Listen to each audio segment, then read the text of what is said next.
ठीक है बेटा, अभी हम क्लास को स्टार्ट कर रहे हैं। और जैसे कि सभी बच्चों को पता है कि हम है ना 9th क्लास में आपके फर्स्ट चैप्टर को स्टार्ट किया हमने, जो कि फर्स्ट चैप्टर आपका है नंबर सिस्टम, संख्या पद। ठीक है, तो हमने क्या क्या आवाज स्लो आ रही है मेरी?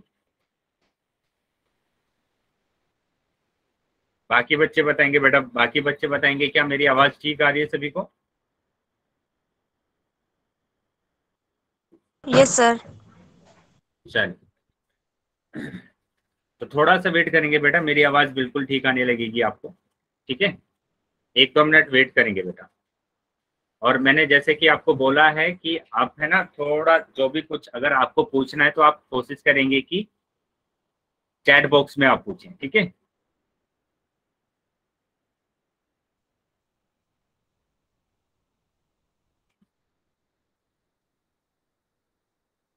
ठीक है, चलिए तो अभी हम स्टार्ट करते हैं।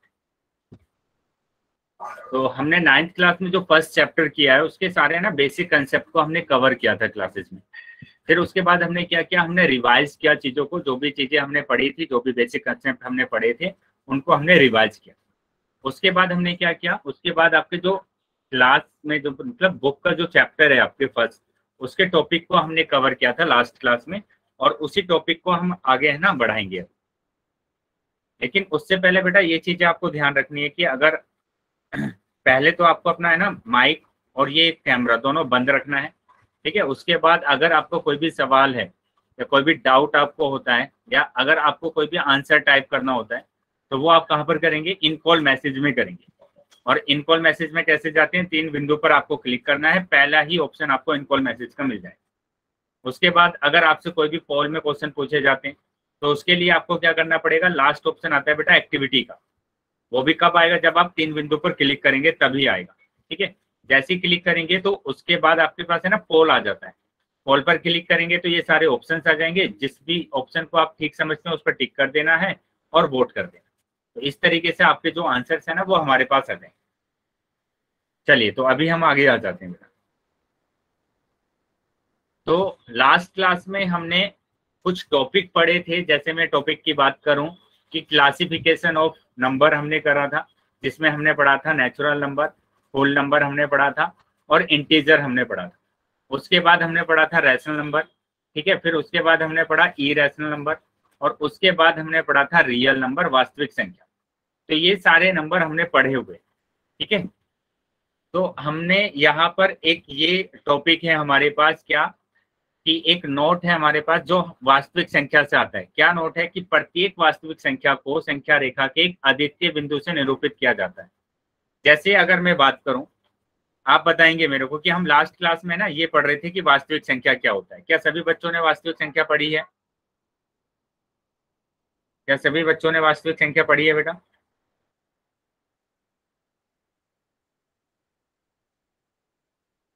चैट बॉक्स में बताएंगे लिखकर यस या नो। Very good.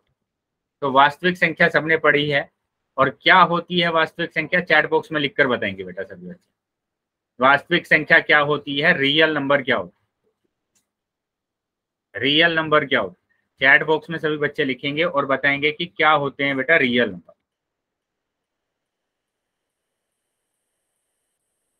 ठीक है, चलिए तो रियल नंबर हमारे पास क्या होते हैं, कि मैंने बोला था कि अगर कोई भी नंबर आप लिखेंगे, कुछ भी नंबर अगर आप लिखते हैं, ठीक है, तो वो नंबर क्या होता है, रियल नंबर होता है, वास्तविक संख्या होता है ना। कोई भी नंबर अगर आप लिखते हैं, वर्गमूल में नंबर लिखते हैं, बटे में नंबर लिखते हैं, पॉइंट में नंबर लिखते हैं, तो सारे नंबर के सारे नंबर क्या होते हैं, वास्तविक संख्या होते हैं। अब इस नोट में क्या बोला गया था, इस नोट में ये बोला गया है कि ये जो वास्तविक संख्या होती है, ये संख्या रेखा पर किसी एक ही बिंदु को प्रदर्शित करेगी।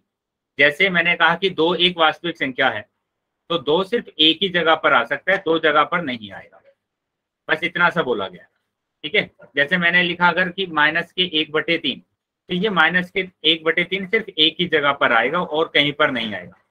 कि 1/3 यहाँ पर भी आ जाए और यहाँ पर भी आ जाए, ऐसा नहीं होगा। एक ही जगह पर हम उसको प्रदर्शित कर सकते हैं संख्या रेखा पर। किसको? वास्तविक संख्या को। ठीक है, सभी संख्या को हम एक ही जगह पर कर सकते हैं। देखो यहाँ पर हमारे पास कितने बिंदु दिए गए हैं, यहाँ पर -3 दिया गया है, एक ही जगह पर हम कर सकते हैं -1 है ना, -1/3 वर्गमूल 2 √2 और ई, ये सारे एक ही बिंदु को प्रदर्शित करते हैं। ठीक है, और दूसरे बिंदु को ये प्रदर्शित नहीं करते। तो ये पॉइंट आपको याद रखना है। ठीक है, उसके बाद हम बात करेंगे इरेशनल नंबर, अपरिमेय संख्या, कि हमने देखा कि हम वास्तविक संख्या को यहाँ पर कर पा रहे हैं, लेकिन अभी हम सीखेंगे कि कैसे हम जो स्क्वायर रूट वाले नंबर होते हैं, स्क्वायर रूट वाले नंबर होते हैं, उनको हम कैसे नंबर रेखा पर, संख्या रेखा पर कैसे हम प्रदर्शित करेंगे, है ना, संख्या रेखा पर कैसे प्रदर्शित करेंगे। तो उसके लिए मैंने ना लास्ट क्लास में आपको बोला था कि आप है ना स्क्वायर याद करना, 1 से लेकर 20 तक आपको स्क्वायर याद करने। क्या बच्चों ने करे हैं बेटा स्क्वायर याद? यस, वेरी गुड, स्क्वायर याद किए हैं बाकी बच्चों ने भी। तो मेरे को बताएंगे, चैट बॉक्स में भी लिखकर बताएंगे आप कि 19 का स्क्वायर क्या होता है। 19 का स्क्वायर क्या होता है बेटा? सभी बच्चे बताएंगे, जितने बच्चे क्लास में ज्वाइन है सभी बच्चे बताएंगे कि 19 का वर्ग कितना होता है।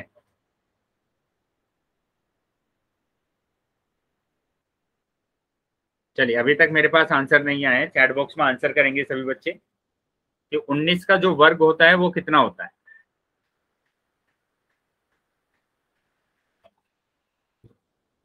नहीं बेटा, 228 नहीं होता है। चलिए मैं फिर से बता देता हूँ, आपको लर्न नहीं है, लेकिन ये लर्न कर लेना है आपको। ठीक है, ये लर्न कर लेना है। मैंने ना ये कराया था आपको, थोड़ा सा ना वर्ग आपको इसलिए करना पड़ेगा क्योंकि अभी जब हम एक टॉपिक को स्टार्ट करेंगे तो वहां पर है ना वर्ग का यूज होगा, स्क्वायर एंड स्क्वायर रूट का यूज होगा, वर्ग और वर्गमूल का है ना यूज होगा। तो आपको ध्यान से समझ लेना है कि कैसे आप स्क्वायर और स्क्वायर रूट को याद करेंगे। ठीक है, तो मैंने यहाँ पर कहा वर्ग का क्या मतलब है कि एक का वर्ग, एक का स्क्वायर वो क्या होता है, एक का स्क्वायर एक ही होता है। दो का स्क्वायर, दो का स्क्वायर कितना होगा, दो का स्क्वायर बेटा 4 हो जाएगा, है ना। मैंने कहा कि 3 का स्क्वायर कितना होगा, तो 3 का स्क्वायर कितना होगा, यहाँ पर 3 का स्क्वायर 9 हो जाएगा। उसी तरीके से मैंने कहा 4 का स्क्वायर कितना होगा, तो 4 गुणा 4 मतलब 16 हो जाएगा। तो इस तरीके से बेटा आपको कहाँ तक करना था, इस तरीके से आपको करना था 20 तक, 20 तक स्क्वायर को याद करना था।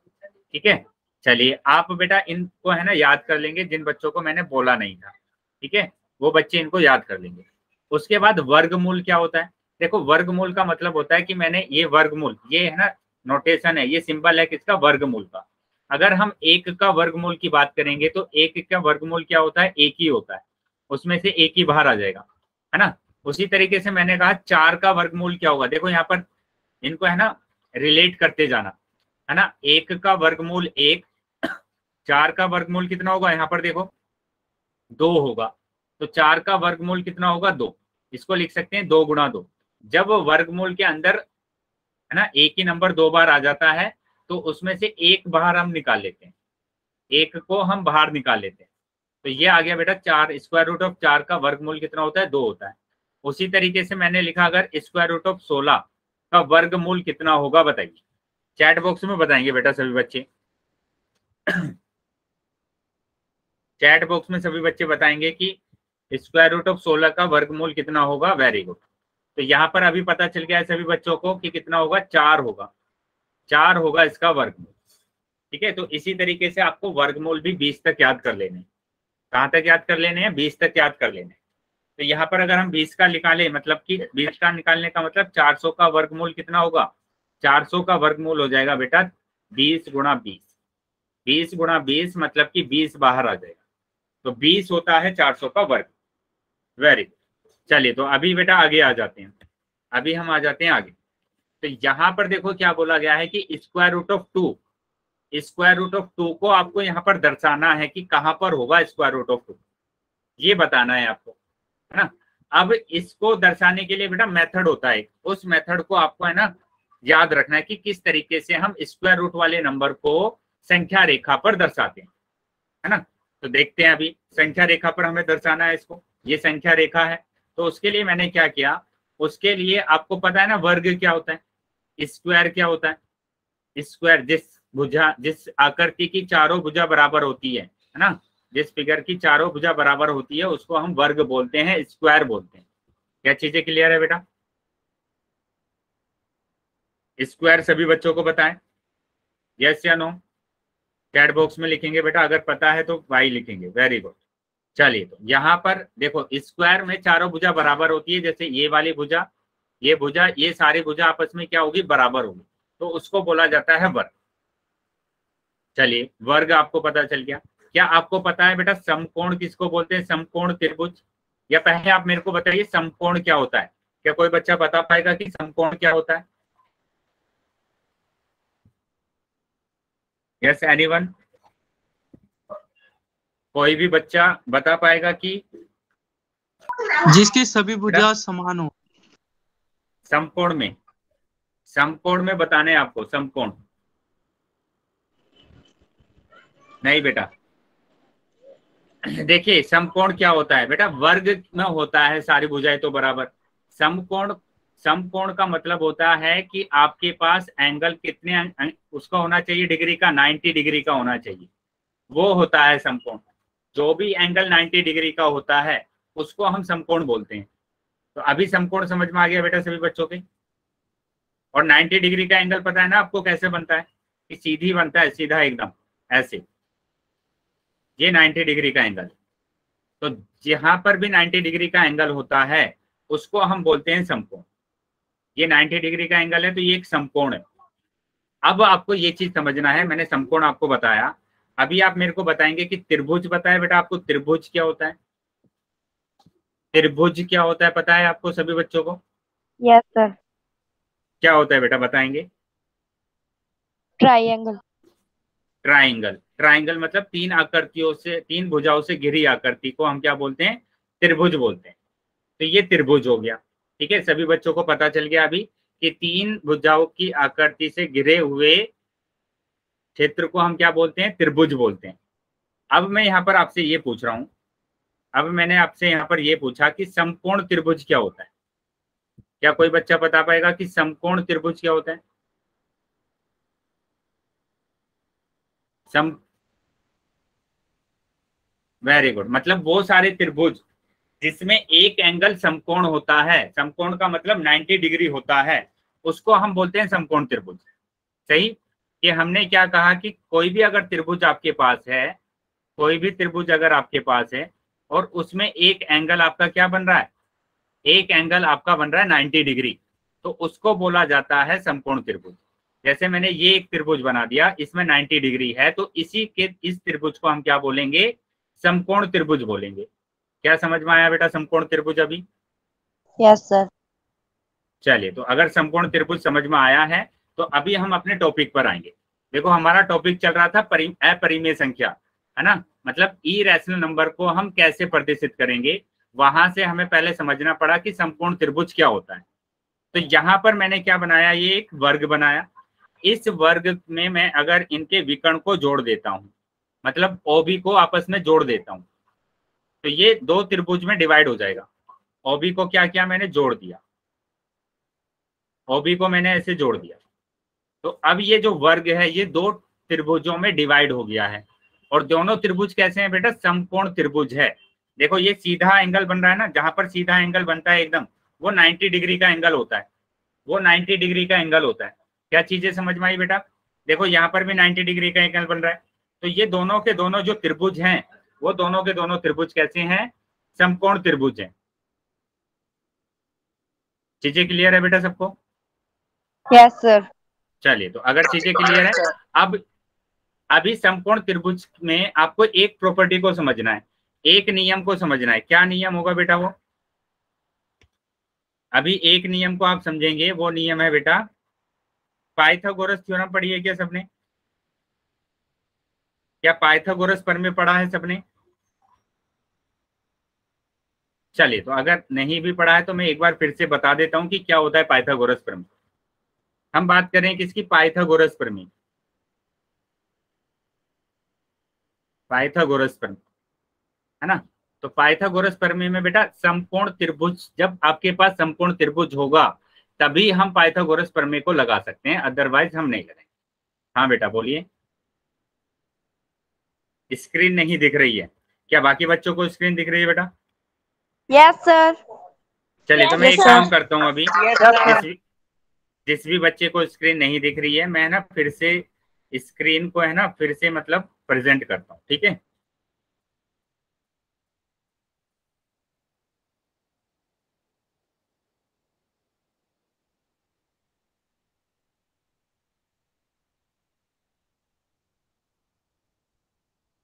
चलिए तो अभी दिखने लगी है सभी को स्क्रीन, तो अभी हम आगे आ जाते हैं। तो अभी मैं क्या बोल रहा हूँ आपको, पाइथागोरस प्रमेय की बात चल रही है बेटा। बहुत ज्यादा इंपॉर्टेंट है पाइथागोरस प्रमेय कि 9th क्लास में तो यूज होगा ही होगा आपका, जब आप ज्योमेट्री पढ़ेंगे वहां पर भी यूज होगा, और 10th क्लास में जब आप ट्रिग्नोमेट्री भी पढ़ते हैं ना, त्रिकोणमिति, तो वहां पर भी यूज होता है। तो इसलिए इसको है ना अच्छे से समझना है। तो यहाँ पर समकोण त्रिभुज में जहां पर ये 90 डिग्री का एंगल बना है, इस वाली रेखा को हम लंब बोलते हैं। क्या बोलते हैं? लंब बोलते हैं, ठीक है? इंग्लिश में बोला जाता है परपेंडिकुलर। और ये जो बड़ी वाली भुजा होते हैं, मतलब 90 डिग्री के सामने वाली भुजा को हम बोलते हैं कर्ण। ये सबसे बड़ी भुजा होती है, इसको कर्ण बोलते हैं। यस बेटा बोलिए।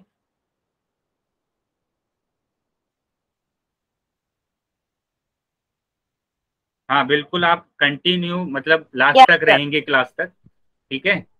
क्लास को पूरा आप अटेंड करेंगे तो आपकी बिल्कुल लगेगी। चलिए अब यहाँ पर ध्यान देंगे कि मैंने कर्ण लिखा यहाँ पर, ठीक है? कर्ण को इंग्लिश में बोला जाता है हाइपोटेन्यूस। और ये जिस पर ये एंगल बना हुआ है, बेटा माइक बंद करेंगे जिस भी बच्चे का माइक ऑन हो गया है। और ये जिस पर भी एंगल बना हुआ है इसको बोला जाता है आधार। आधार तो तीनों भुजाओं का है ना नाम रख दिया है मैंने। क्या क्या नाम रखा? जिस पर ये एंगल बन रहा है उसको आधार, इंग्लिश में बोला जाता है बेस। और जहां पर ये मतलब एंगल बना हुआ है, समकोण बना हुआ है जिस रेखा पर, उसको लंब बोलते हैं। और सबसे बड़ी भुजा को कर्ण बोलते हैं। क्या ये चीजें समझ में आई है अभी सभी बच्चों के? चलिए तो अगर सभी बच्चों के यस ये सर। समझ में आ गया है तो अभी पाइथागोरस थ्योरम भी आपको समझ में आ जाएगी। देखो पाइथागोरस थ्योरम क्या होगी अब।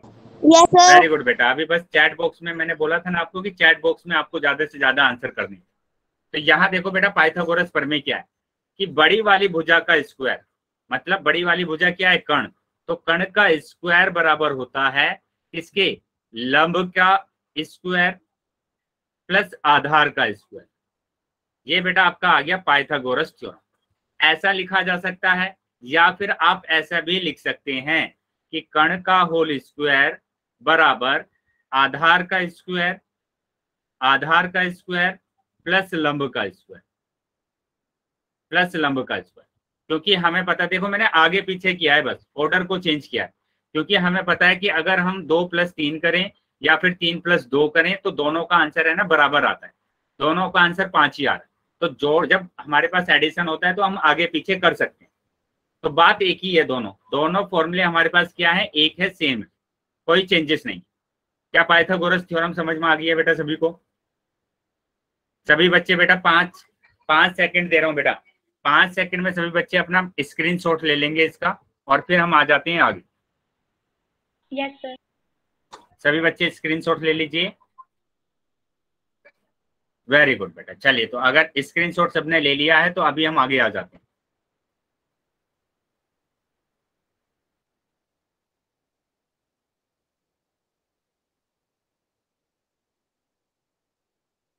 चलिए देखेंगे आगे, अभी आ जाते हैं हम। तो यहाँ पर देखो हमारे पास ये दो, मैंने बोला था आपको कि ये जो दो हमारे पास त्रिभुज आए हैं, दोनों के दोनों त्रिभुज कैसे हैं? समकोण त्रिभुज है, समकोण त्रिभुज है। अब इस त्रिभुज में मैं है ना इस वाले त्रिभुज की बात कर रहा हूँ, मैं एक ही त्रिभुज की बात कर रहा हूँ। और ये वाला कौन सा त्रिभुज है? ओ पी और ए, इस वाले त्रिभुज की बात कर रहा हूं मैं। तो इसमें ये वाला तो लंब होगा, यस या नो? लंब होगा ये। और ये वाला क्या होगा? आधार होगा। सर। ये वाला आधार होगा। और ये जो सबसे, हाँ ये वाली जो सबसे बड़ी भुजा है इसको हम कर्ण बोलेंगे, ये कर्ण होगा। क्या चीजें समझ में आई बेटा? अब मैंने यहां पर लगा दिया पाइथागोरस थ्योरम। पाइथागोरस थ्योरम मैंने लगा दिया। तो पाइथागोरस थ्योरम आपको पता है क्या होती है? यहाँ पर पाइथागोरस प्रमेय होती है कि कर्ण का स्क्वायर, कर्ण का होल स्क्वायर बराबर आधार का स्क्वायर, ठीक है, बराबर आधार का स्क्वायर और प्लस लंब का स्क्वायर, ये होता है बेटा, ये होता है हमारे पास पाइथागोरस प्रमेय। अब पाइथागोरस प्रमेय से ही ये जो कण है बेटा, कण का मतलब तो ए, यहाँ पर ओ से लेकर बी तक की दूरी, कण का मतलब क्या बेटा, बेटा माइक बंद रखेंगे जिसका माइक ऑन है। कण का मतलब है ओ से लेकर बी तक की दूरी, तो मतलब कण की जगह पर मैं ओ बी रख सकता हूं, तो कण की जगह पर मैंने रखा ओ बी, तो ये क्या हो गया, ओ बी का स्क्वायर। क्या चीजें समझ में आई है बेटा? चलिए तो आगे देखेंगे। अब मैं आधार की बात कर रहा हूं, तो आधार तो मेरे पास ओ ए है ना, तो आधार मेरे पास है ओ ए, तो आधार की जगह पर मैंने रख दिया ओ ए, तो ओ ए का स्क्वायर। उसके बाद लंब, लंब मेरे पास क्या है ए बी, तो लंब की जगह पर रखा मैंने ए बी। अब देखो जो जो हमें दिया हुआ है बेटा, क्या हुआ बेटा, चलिए देखेंगे यहाँ पर। तो यहाँ ओ बी आपको समझ में आ गया, तो यहाँ पर हमें क्या दिया हुआ है, ओ ए तो दिया हुआ है एक, ए बी भी हमें एक दिया हुआ है, लेकिन हमें ओ बी नहीं दिया हुआ है, हमें ओ बी नहीं दिया हुआ है, ठीक है। तो जो हमें दिया हुआ है हम उसकी वैल्यू को रख देंगे पहले। तो हमें क्या क्या दिया हुआ है, ओ ए दिया हुआ है, तो ओ ए की जगह पर एक रख दिया मैंने, ए बी हमें दिया हुआ है तो उसकी जगह पर भी एक रख दिया मैंने। अब यहाँ पर ध्यान देंगे कि एक का स्क्वायर, अभी मैंने बताया था कि एक का वर्ग कितना होता है, एक का वर्ग एक होता है, एक का वर्ग कितना होगा, एक। उसी तरीके से यहाँ पर भी एक का वर्ग कितना होगा, एक होगा। तो अभी जब मैंने इन दोनों को जोड़ा तो दो आ गया, है ना। अभी अगर मैंने इनको जोड़ा तो मेरे पास आ गया दो, मतलब ओबी का स्क्वायर बराबर कितना आया है, मेरे पास दो आया है। क्या हुआ बेटा, क्या ये चीजें समझ में आई है बेटा सबको? चलिए, अगर ये चीजें समझ में आई है बेटा, तो एक बात और आपको समझना है। यहाँ पर क्या समझना है बेटा, माइक बंद करेंगे जिस भी बच्चे का माइक ऑन हो गया है, माइक को बंद करेंगे जिस भी बच्चे का माइक ऑन है। Very good. तो अभी यहाँ पर ध्यान देंगे कि जब भी आपके पास ऐसा कुछ आ जाता है कि ओबी का होल स्क्वायर बराबर कुछ भी आ जाए, यहाँ पर जब हम स्क्वायर को इधर लेकर आते हैं तो ये हमारे पास क्या हो जाता है, जब यहाँ से हम स्क्वायर हटा देते हैं तो राइट हैंड पर हम स्क्वायर लेकर आएंगे, राइट हैंड साइड पर, तो ये वर्गमूल बन जाता है। क्या बन जाता है, वर्गमूल बन जाता है। तो यहाँ पर भी मैंने क्या किया है, यहाँ पर भी मैंने सेम ऐसे ही किया है कि इसका स्क्वायर हटा दिया, यहाँ से तो मैंने स्क्वायर हटा दिया और यहाँ पर राइट हैंड पर चला गया, तो ये क्या बन गया, वर्गमूल बन गया। तो हमारे पास ओबी कितना आया, ओबी हमारे पास आ गया स्क्वायर रूट ऑफ 2। क्या समझ में आया बेटा ये चीज? आप ऐसे भी समझ सकते हैं कि एक्स स्क्वायर अगर 5 लिखा हुआ है तो एक्स बराबर कितना होगा, स्क्वायर रूट ऑफ 5। क्या समझ में आ गई है बेटा चीजें ये सभी बच्चों को? चलिए, तो अगर ये चीजें समझ में आ गई है सभी को, तो अब हम सीखेंगे। अभी आपको पता चला है कि कैसे हम स्क्वायर रूट ऑफ 2 निकालते हैं, ठीक है। अब आप ये समझेंगे कि कैसे हम स्क्वायर रूट ऑफ 2 को संख्या रेखा पर दर्शाएंगे, ठीक है। संख्या रेखा पर दर्शाना है ना हमें, तो संख्या रेखा पर कैसे दर्शाएंगे वो हम समझेंगे। तो संख्या रेखा पर दर्शाने के लिए देखो बेटा, इस वर्ग को, जो मेरे पास वर्ग था, ये वाला जो वर्ग था, इसको मैंने क्या किया, इसका जो आधार है, इसका आधार था बेटा ओ ए और ये था बी, और ये जो त्रिभुज मैंने बनाया था, ये बनाया था त्रिभुज। मैं बस इसी त्रिभुज की बात कर रहा हूँ, मैं इसको नहीं ले रहा हूँ। तो ओ ए मेरे पास एक दूरी है ना, हेलो, एक इकाई की दूरी है। हेलो, हाँ बेटा बोलिए, राहुल के नाम से जो बच्चा है, क्या हुआ बेटा? नहीं बेटा, आपकी आवाज ठीक से नहीं आ रही है, फिर से बोलिए। एक बार और पीछे वाला समझा दो सर, एक बार सुनिए। क्या नहीं समझ बेटा, क्लास सर वो कह रहा है एक बार और समझा दीजिए। एक मिनट बेटा, एक मिनट। देखो मैंने सिर्फ है ना इतना समझाया अभी पीछे कि हम कैसे, बेटा माइक बंद रखेंगे, माइक बंद रखेंगे। मैंने सिर्फ इतना समझाया है कि ये एक तो पाइथागोरस थ्योरम होती है, ठीक है। पाइथागोरस थ्योरम का मतलब होता है कण का स्क्वायर, सबसे बड़ी वाली भुजा का स्क्वायर बराबर होता है आधार का स्क्वायर। इस वाले त्रिभुज में ये सबसे बड़ी भुजा होती है कण, नीचे वाली भुजा होती है आधार और ये वाली भुजा होती है लंब। ठीक है, पाइथागोरस प्रमेय का मतलब सबसे बड़ी भुजा का स्क्वायर बराबर आधार का स्क्वायर और प्लस लंब का स्क्वायर। तो कर्ण हमारे पास है OB, तो OB का स्क्वायर, आधार हमारे पास OA है तो OA का स्क्वायर, लंब हमारे पास AB है तो AB का स्क्वायर। OA हमें दिया हुआ है 1 तो 1 का स्क्वायर, AB हमें दिया हुआ है 1 तो 1 का स्क्वायर, और 1 का स्क्वायर होता है 1, 1 का स्क्वायर होता है 1, 1 और 1 मेरे पास 2 आ गया। अभी AB का होल स्क्वायर है, और जब भी ये स्क्वायर राइट हैंड में जाएगा तो वहां पर वर्गमूल हो जाएगा, तो OB इक्वल टू मेरे पास आ गया स्क्वायर रूट ऑफ 2। तो जब भी मेरे पास स्क्वायर होगा वो राइट हैंड में जाएगा तो वर्गमूल बन जाएगा, स्क्वायर रूट बन जाएगा। जैसे यहाँ पर मैंने बताया कि s स्क्वायर बराबर 5 है तो x बराबर स्क्वायर रूट ऑफ 5 होगा। ठीक है, अभी चीजें समझ में आई। चलिए तो आगे आ जाएंगे। अभी तो यहाँ पर मैंने क्या बोला कि आपका जो ये समकोण त्रिभुज था उसका आधार मैंने लिया OA। अब संख्या रेखा देखो, मैं संख्या रेखा को थोड़ा सा ना बड़ा बना रहा हूँ, मैं बना के भी दिखा रहा हूँ तुम्हें, है ना, थोड़ा सा मैंने बड़ा बना दिया उसको। अब मिडिल में ना मैंने 0 रख दिया, मिडिल में मैंने क्या रखा, 0 रखा, मिडिल में 0। ठीक है, और इस पॉइंट को मैंने बोल दिया O, इस पॉइंट को मैंने बोला O क्योंकि मेरे पास इस ट्राइंगल में जो पहला बिंदु है वो O बिंदु है और जो दूसरा बिंदु है वो है A, और ये वाला डिस्टेंस मैंने थोड़ा बड़ा ले लिया, यहाँ तक ले लिया मैंने। ठीक है, तो इसको मैंने बोला कि ये 1 यूनिट है। यहाँ तक कितना यूनिट है बेटा, 1 यूनिट है, ये है 1 यूनिट, 0 और 1, और इस वाले बिंदु को मैंने बोला A, तो ये वाला 1 यूनिट है, मतलब 1 इकाई का यूनिट। तो देखो यहाँ पर यही दिखाया गया है कि ये जो त्रिभुज था, इस त्रिभुज का जो आधार है वो OA है जिसकी 1 यूनिट इकाई है। ठीक है, उसके बाद जो लंब है बेटा वो भी तो 1 ही यूनिट था, तो उसके लंब को भी मैंने कितना रखा है, 1 ही यूनिट रखा है, मतलब A से लेकर B तक। अब ये रखना कैसे है आपको, इस चीज को और समझ लीजिए कि कैसे आप रखेंगे। यहां पर देखेंगे बेटा, मैंने क्या किया, एक लंब संख्या रेखा यहाँ पर बनाई, यहाँ पर संख्या रेखा बनाई, यहाँ पर रखा मैंने 0, यहाँ पर रखा मैंने 1, और इतने ही डिस्टेंस की दूरी पर रखा मैंने 2। ठीक है, अभी मेरे पास जो ट्राइंगल है वो ट्राइंगल है समकोण त्रिभुज, मतलब कि ये एक समकोण त्रिभुज मेरे पास है।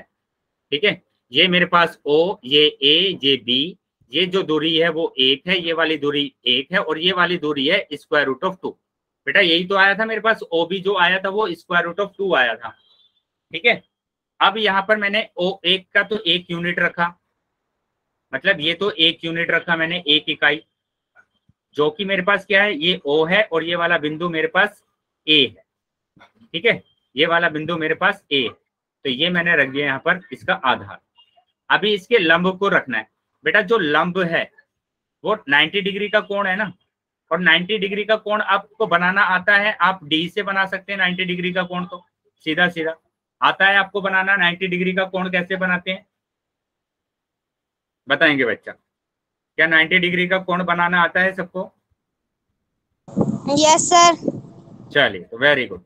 अगर नहीं आता है तो मैं फिर से बता देता हूँ आपको क्या करना है, डी लेना है, और डी में आपने देखा होगा कि एक यहाँ पर इस तरीके से मिडिल में नंबर होता है, ये मिडिल होता है, तो मिडिल में ये 90 डिग्री दिया होता है ऐसे, है ना, ये 90 डिग्री, इधर जाएंगे तो कम होता जाएगा, 80 डिग्री आएगा, फिर 70 डिग्री आएगा, तो ऐसे आएगा। तो इस वाले मिडिल को आपको यहाँ पर रखना है और 90 डिग्री पर क्लिक कर देना है, टिक कर देना है, 90 डिग्री पर टिक कर देना और इस लाइन को मिला देना है ऐसे। क्या समझ में आ रहा है बेटा? तो इसका मतलब क्या होगा, जब आप इसको 90 डिग्री बना देंगे तो ये हमारे पास ऐसे आएगा। अब क्या करेंगे, इसको 1 यूनिट ही रहने देना है आपको, ठीक है, 1 यूनिट ही रखना है इसको। चलिए वेरी गुड, 1 यूनिट रखना है। फिर उसके बाद क्या करेंगे, ये जो पॉइंट आया है बेटा, इस पॉइंट को हम क्या बोल रहे हैं, बी पॉइंट बोल रहे हैं। ये पॉइंट हमारे पास कैसा है, बी पॉइंट है, और इसको अभी हम मिला देंगे। किसको मिला देंगे, हम मिला देंगे ओ और बी को। ओ और बी को हमने मिला दिया। क्यों मिला दिया, क्योंकि हमें पता है कि ये भी 1 यूनिट है, ये भी 1 यूनिट है, और ओ भी हमारे पास है स्क्वायर रूट ऑफ 2। क्या समझ में आया बेटा ये चीजें कि कैसे बनाना है आपको? चलिए, अगर यहां तक समझ में आ गया बेटा तो अभी देखो, अभी हम है ना इसको करेंगे।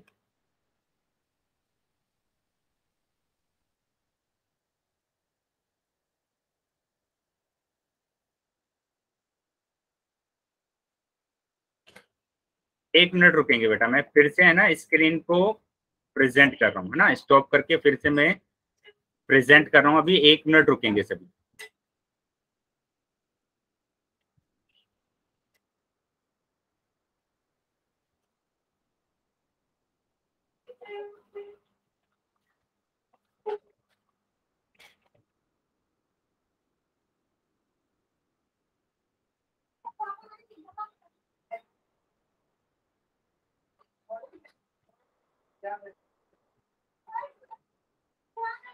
चलिए बताएंगे बेटा सभी बच्चे, क्या स्क्रीन दिख रहा है सबको?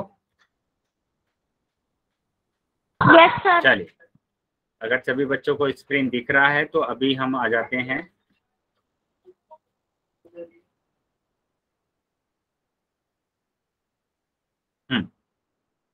तो ये समझ में आ गया सभी बच्चों को कि कैसे हमने स्क्वायर रूट ऑफ 2 को क्या किया है कि बनाया है ना। स्क्वायर रूट ऑफ 2 को हमने कैसे बनाया है, इस तरीके से बनाया कि मिडिल में मैंने 0 रखा है और जिस डिस्टेंस पर 1 रखा है तो इसी डिस्टेंस पर मेरे को 2 रखना है।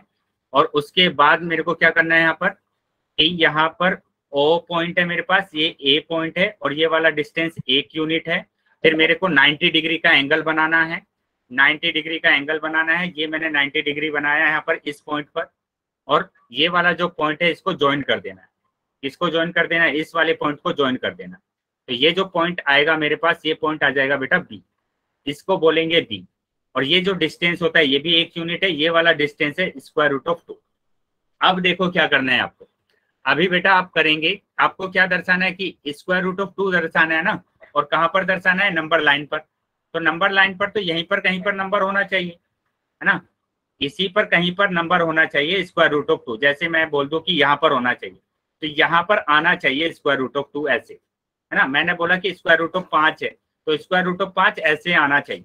तो अभी तो मेरे पास जो स्क्वायर रूट ऑफ 2 है वो यहाँ पर आ रहा है। इसको लाइन पर लाने के लिए आपको क्या करना पड़ेगा, आपको प्रकार लेना पड़ेगा, कंपास लेना पड़ेगा। ठीक है, कंपास आप लेंगे और कंपास लेने के बाद यहाँ पर रखना है उसको। कहाँ पर रखेंगे, ओ पॉइंट पर रखेंगे। ओ पॉइंट पर रखने के बाद बी तक लेकर आएंगे, बी तक। ठीक है, बी तक लेकर आएंगे और इस तरीके से आर्क बना देंगे, एक सर्कल बना देंगे ऐसे। क्या ये बात समझ में आई है बेटा सबको? मम्मी, क्या ये वाली बात? मम्मी बेटा माइक बंद रखेंगे, जिस बच्चे का माइक है। चलिए, तो यहाँ पर प्रकार से आप ऐसे कर देंगे, तो ये जहां पर काटेगा इस संख्या रेखा को, वही होता है बेटा आपका स्क्वायर रूट ऑफ 2, वही होता है स्क्वायर रूट ऑफ 2। क्या चीजें क्लियर हो गई बेटा? चलिए, अगर किसी भी बच्चे का डाउट है, अगर समझ में नहीं आया है तो पूछ लेंगे।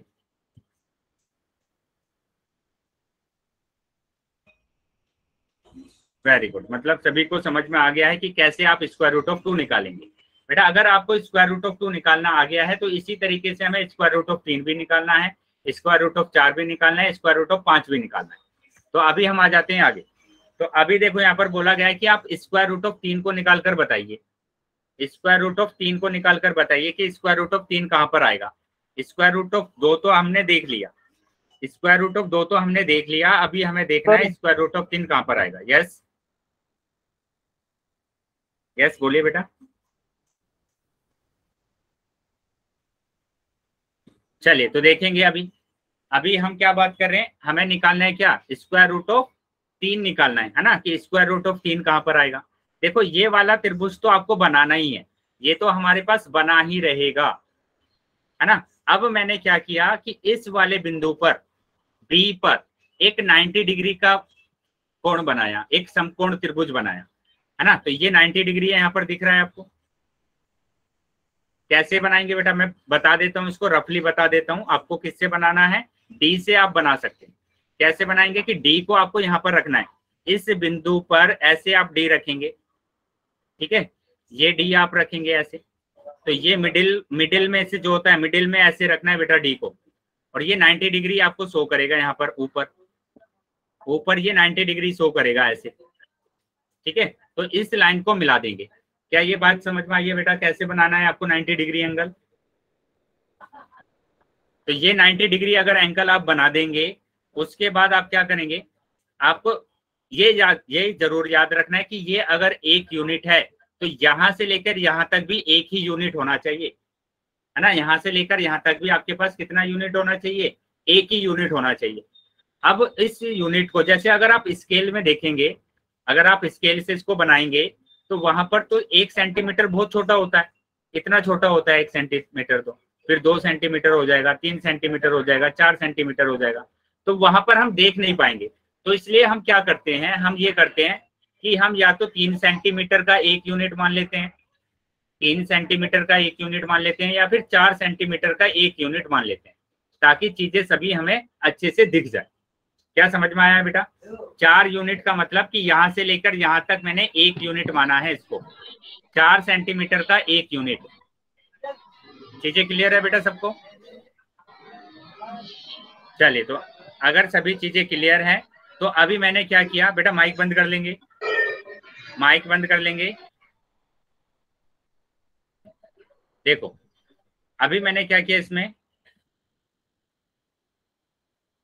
यहां से आपको O से इस D तक मिला देना है, O से D तक मिला देना है, क्योंकि आपने इसको एक यूनिट कर दिया ना, तो एक यूनिट कर दिया तो O से D तक आप मिला देंगे, O से D तक आपने मिला दिया।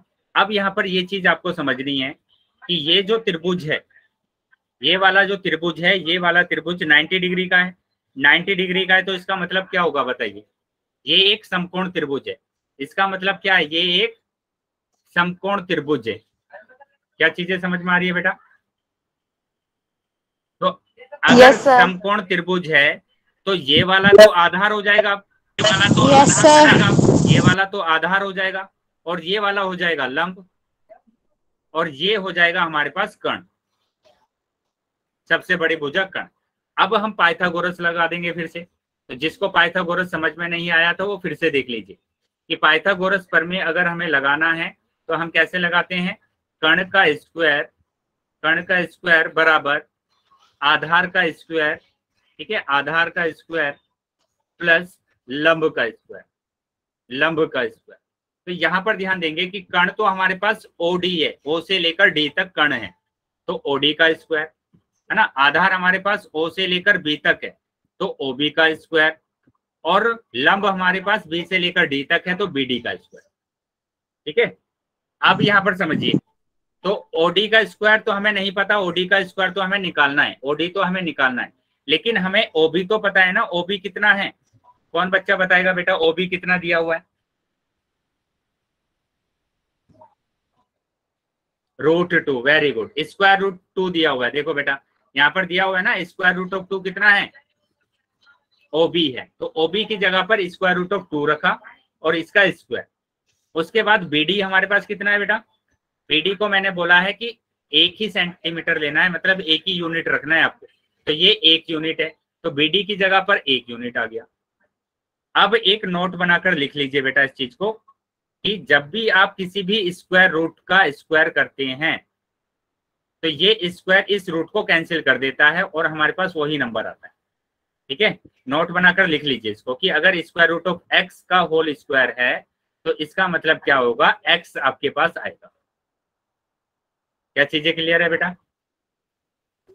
चलिए, तो अगर यहां पर मैंने क्या किया, इस स्क्वायर से रूट को मैं कैंसिल कर दूंगा तो मेरे पास 2 बचेगा, और 1 का स्क्वायर तो 1 ही होता है, 1 का स्क्वायर तो 1 ही होता है। तो अभी मेरे पास कितना आ गया? 3 आ गया बेटा अभी मेरे पास, है ना। 2 + 1 कितना आ गया? 3 आ गया। अब हाँ, तो अब 3 आ गया, तो यहाँ पर क्या करेंगे, स्क्वायर को इधर लेकर आएंगे तो स्क्वायर रूट आ जाएगा। अभी पीछे बताया था मैंने कि अगर हमारे पास स्क्वायर इस तरीके से दिया हुआ है x² 3, तो x = कितना आ जाएगा? स्क्वायर रूट ऑफ 3 आ जाएगा। तो ये आ गया बेटा OD कितना आया? Square root of 3। तो OD आ गया हमारे पास स्क्वायर रूट ऑफ 3। क्या चीजें क्लियर है बेटा सबको? Yes sir. अगर किसी भी बच्चे का डाउट है तो पूछ लेंगे बेटा। चलिए, तो डाउट नहीं है तो अब हमें ना सेम काम करना है, जैसे हमने स्क्वायर रूट ऑफ 2 के लिए करा था वैसे ही हमें करना है स्क्वायर रूट ऑफ 3 के लिए। देखो कैसे करेंगे कि आपको वही मतलब पहले तो स्क्वायर रूट ऑफ 2 ही बना लेना है। कैसे बनाएंगे कि यहाँ पर आपको मिडिल में तो 0 रखना है, ठीक है। 4 सेंटीमीटर का एक यूनिट मैंने माना है ना, तो ये भी मेरे पास यहाँ पर सेम डिस्टेंस पर होगा 2 यूनिट।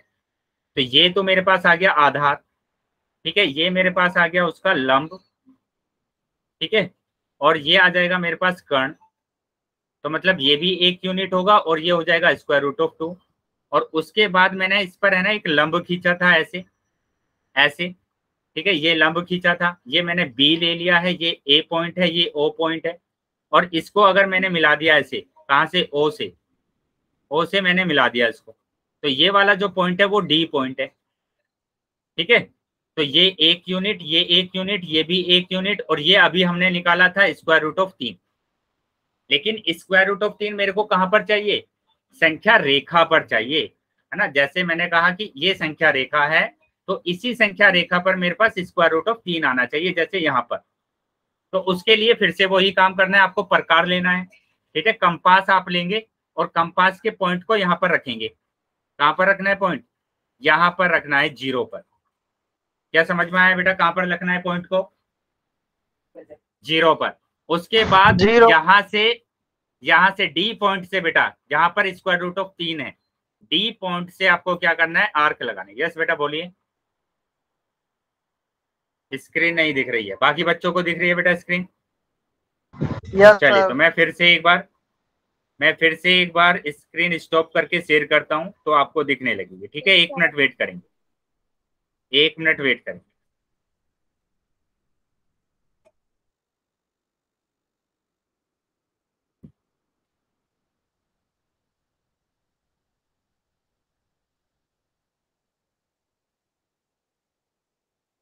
क्या अभी दिख रही है बेटा स्क्रीन? Yes sir. चलिए, तो यहाँ से क्या करना है बेटा, आपको जैसे सर्कल बनाते हैं ना, वैसे सर्कल आप बनाते आएंगे। और जब ऐसा सर्कल आप बनाएंगे तो ये है ना, ये वाला जो आर्क है वो इस संख्या रेखा को यहाँ पर काटेगा, और यहाँ पर अगर काटा तो इसी को बोलते हैं स्क्वायर रूट ऑफ 3। क्या चीजें समझ में आ गई बेटा अभी? अगर किसी भी बच्चे का डाउट है बेटा तो डाउट पूछ लेंगे। अगर कुछ भी समझ में नहीं आया हो या छोटा सा भी अगर डाउट हो तो डाउट पूछ लीजिए। चलिए, तो मतलब समझ में आ गया है कि कैसे आप वर्गमूल वाले नंबर को संख्या रेखा पर दिखा सकते हैं। आ गया है ना सभी को? Yes sir. Yes sir, screen नहीं दिख रही। स्क्रीन नहीं दिख रही है, चलिए स्क्रीन नहीं दिख रही है। अभी मैं फिर से मतलब स्क्रीन को स्टॉप करके प्रेजेंट कर रहा हूँ, तो अपना माइक बंद कर देंगे 1 minute.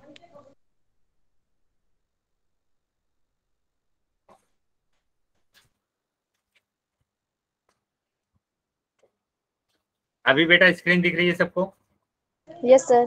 Yes sir. Yes sir. Very good. तो अभी माइक बंद करेंगे और आगे ध्यान देंगे बेटा। आगे बेटा आपका है ना एक स्पाइरल बनाने के लिए बोला जाता है। आपके बुक में एक क्वेश्चन है कि आप स्पाइरल बनाइए, तो उसको कैसे बनाते हैं कि स्क्वायर रूट ऑफ 4 भी आप करना पड़ेगा, स्क्वायर रूट ऑफ 5 भी आपको बताना है, फिर स्क्वायर रूट ऑफ 6, फिर 7, फिर 8। और आपको पता है कि स्क्वायर रूट ऑफ 4 का मतलब क्या होता है, 2 होता है। स्क्वायर रूट ऑफ 4 का मतलब कितना होता है बेटा, 2। तो यहाँ पर अब आपको मतलब चेक करने का ये बहुत अच्छा तरीका है कि स्क्वायर रूट ऑफ 4 का मतलब है 2। मतलब जब आप ऐसा बनाएंगे ना, तो वो कहां पर कट होना चाहिए, 2 पर ही कट होना चाहिए। अगर वो 2 पर कट नहीं हो रहा है तो इसका मतलब ये होगा कि आप गलत कर रहे हैं। और अगर आप स्क्वायर रूट ऑफ 2 पर कट हो रहा है तो इसका मतलब क्या होगा, इसका मतलब होगा कि आपने सही किया, ठीक है। अब देखो कैसे करना है, अब चीजों को समझेंगे कैसे करेंगे आप, ठीक है। तो आगे बढ़ाएंगे, जैसे स्क्वायर रूट ऑफ 3 निकाला आपने, अभी आप स्क्वायर रूट ऑफ 4 निकालेंगे। तो उसके लिए यहाँ से एक 90 डिग्री का एंगल बनाएंगे। डी रखने के बाद, आ रहा है समझ में बेटा, यहाँ पर डी रखेंगे और 90 डिग्री का एंगल बना देंगे। और फिर उसके बाद पाइथागोरस थ्योरम से, जैसे हम अभी हमने स्क्वायर रूट ऑफ 3 निकाला था, वैसे ही सेम प्रोसेस एकदम आपको स्क्वायर रूट ऑफ 4 मिल जाएगा इन दोनों को ज्वाइन करने के बाद। ठीक है, ये मैंने डी पॉइंट लिया था यहाँ पर, ये मैंने ई पॉइंट ले लिया अभी। तो ये वाली जो लाइन आई है ये है बेटा स्क्वायर रूट ऑफ 4। क्या समझ में आया है बेटा? अब उसके बाद अगर आप क्या करते हैं, कंपास की नोक को यहाँ पर रखेंगे और फिर से एक सर्कल बनाएंगे। अब की बार ये वाला सर्कल कहाँ पर कटेगा बताइए, किसको काटेगा? ये 2 को काटेगा। अगर 2 को काटेगा तो आपने सही किया है, अगर 2 को नहीं काटेगा तो गलत किया है। ठीक है, तो इस तरीके से आपको क्या करना है, स्क्वायर रूट को दिखाना है। अगर सभी को समझ में आया है तो सभी बच्चे वाई टाइप करेंगे बेटा। सभी बच्चे वाई टाइप करेंगे अगर सभी बच्चों को समझ में आ गया है।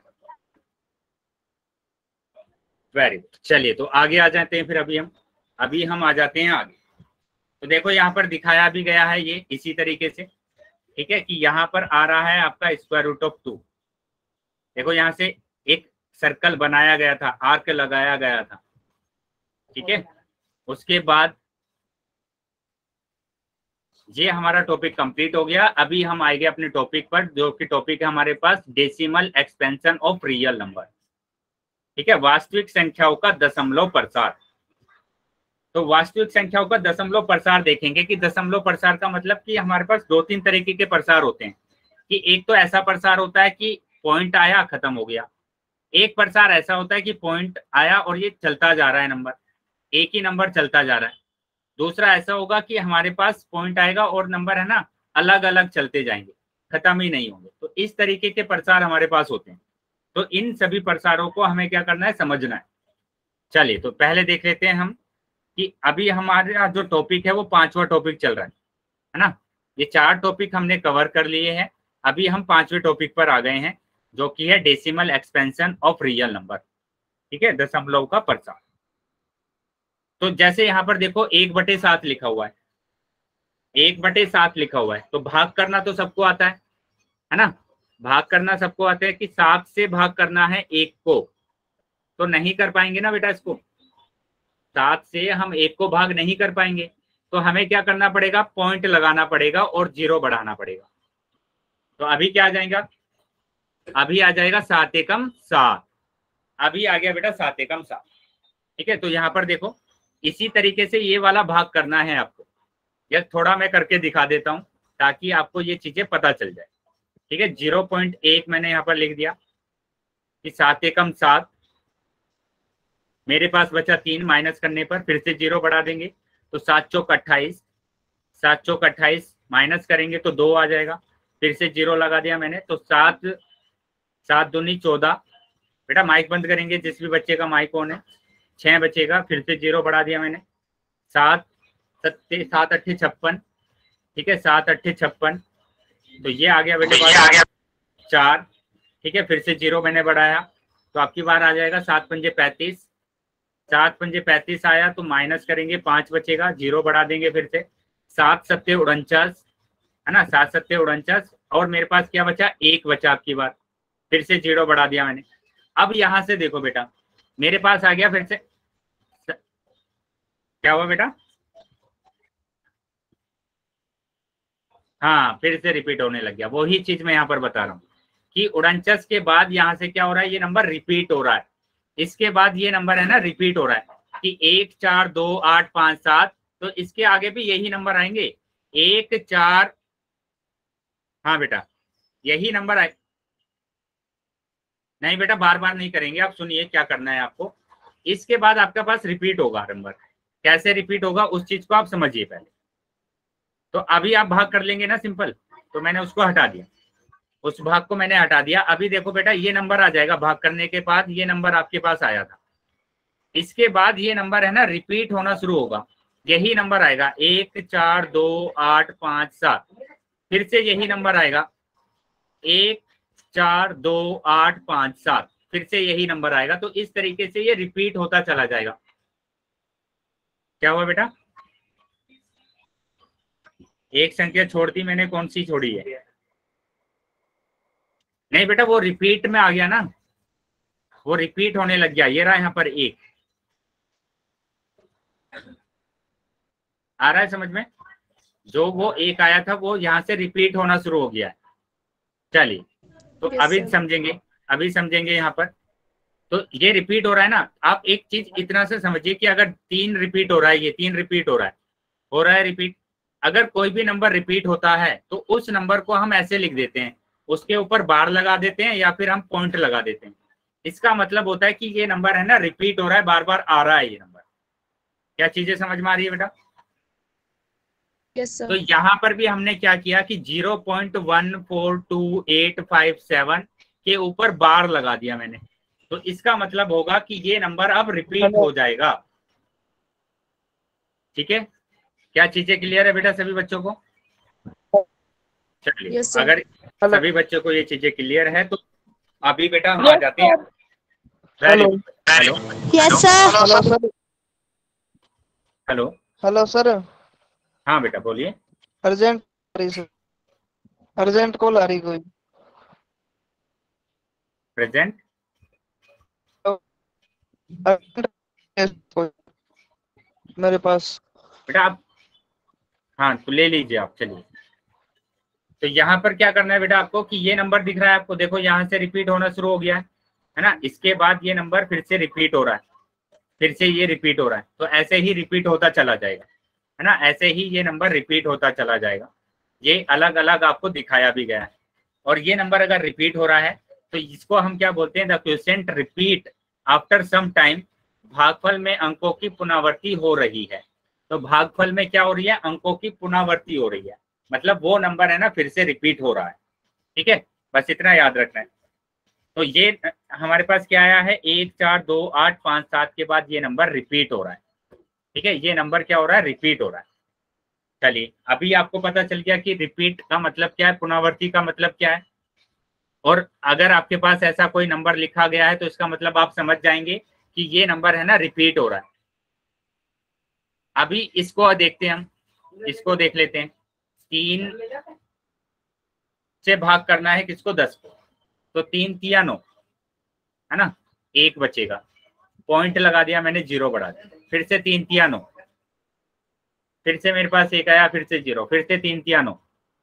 क्या आ रहा है बेटा, रिपीट हो रहा है या नहीं हो रहा है? फिर से 3 तिया 9, फिर से रिपीट हो रहा है।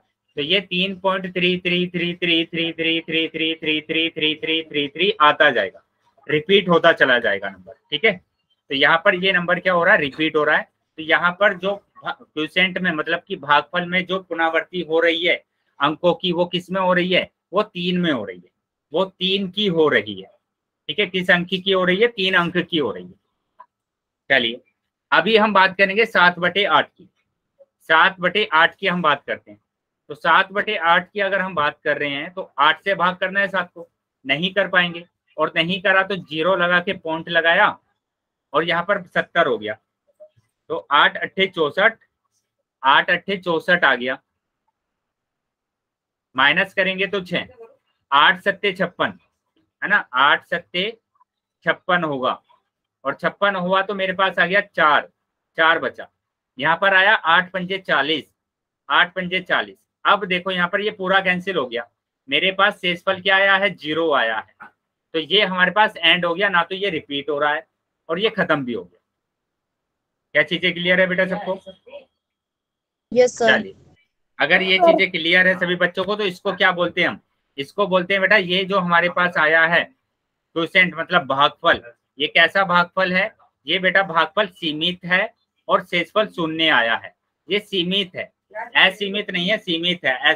ये कैसा है, शांत है ना।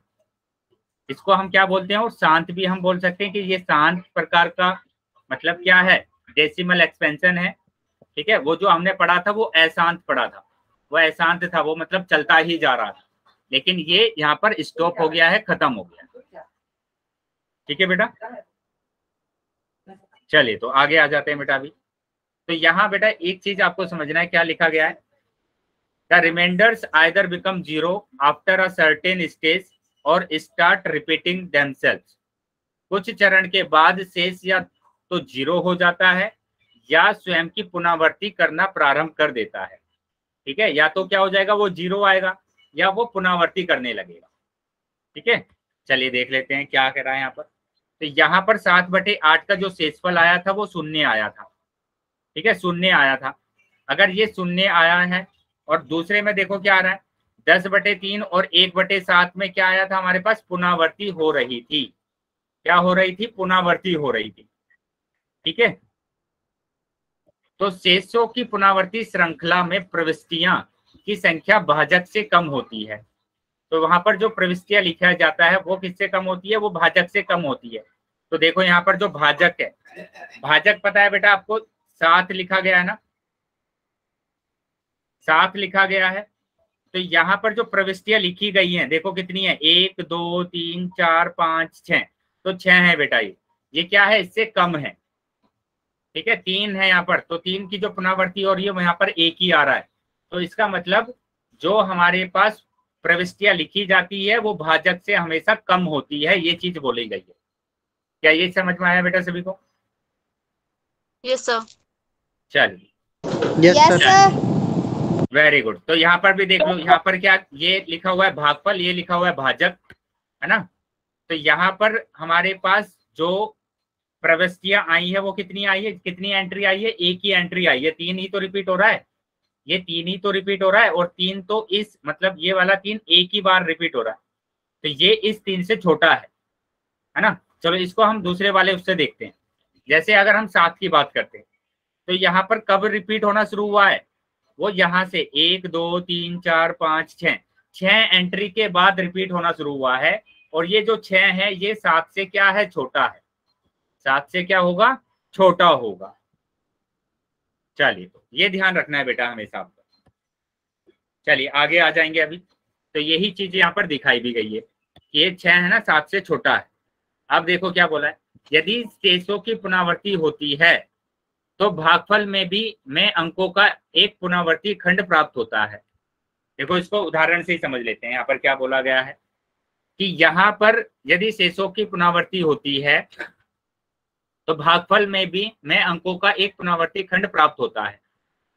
तो यहाँ पर देखो कि 10/3 लिखा गया है ना, और यहाँ पर 1/7।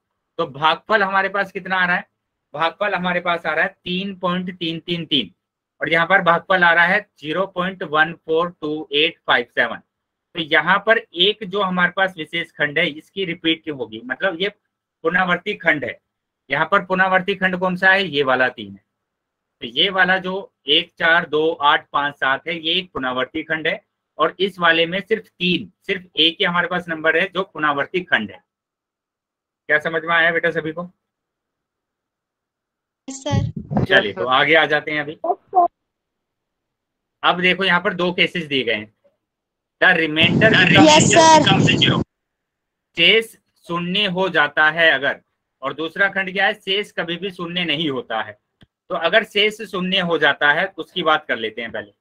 अगर शेष शून्य हो जाएगा, जैसे इसमें शेष क्या हुआ था, जो शेषफल आया था वो क्या हुआ था, शून्य हुआ था। इसमें शेषफल शून्य आया था हमारा, तो इसको हम क्या बोलते हैं, अगर शेषफल शून्य हो जाता है तो ये दशमलव प्रसार।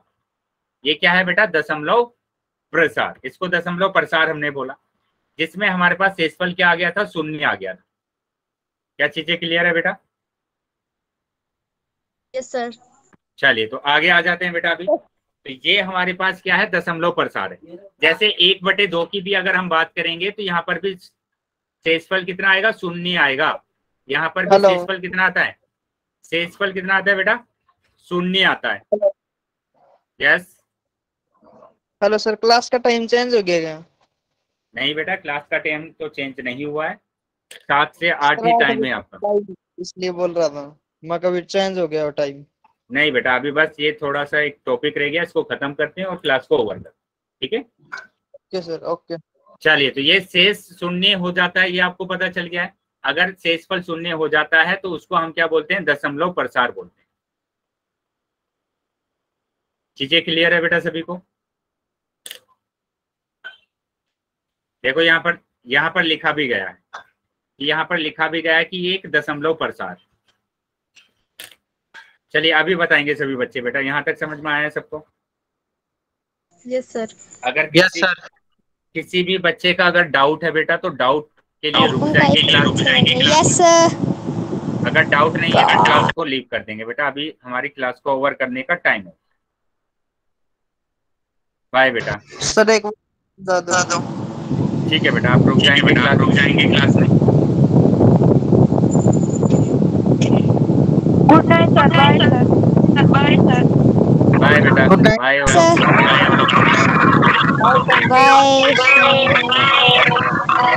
Good night. Bye bye good night bye bye see you tata tata. बेटा जिस भी बच्चे का डाउट है वो रुकेंगे क्लास में, बाकी बच्चे क्लास को लीव कर देंगे।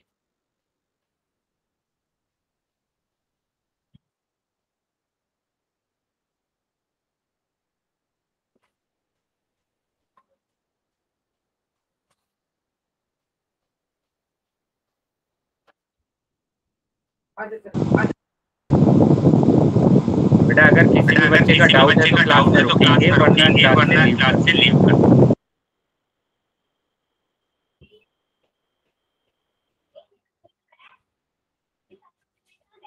बताइए बेटा किस बच्चे का डाउट था? सर पीछे वाला समझ में नहीं है, जो ये आपने समझाया था नहीं समझ में नहीं आया, थोड़ा मेरे ध्यान पर ले साइड दो, बच्चा आ गया था कोई बात। अच्छा, ये नहीं समझ में आया आपको? Yes sir. कौन सा समझ? ये वाला ये जो वाला आप- कि शेष अगर सुन। अच्छा, तो इसमें बस है ना, आपको ये याद रखना है, इसमें ज्यादा कुछ नहीं है कि अगर आपका शेषफल 0 आता है, शेषफल अगर 0 आता है ना, शेषफल अगर आप भाग करते हैं ना, शेषफल 0 आ जाता है आपका। जैसे हमने 8 ये भाग किया था, ये भाग किया था 7, है ना, तो हमारा जो शेषफल आया था वो 0 आ गया था, और जो हमारा भागफल आया था वो आया था 0.875।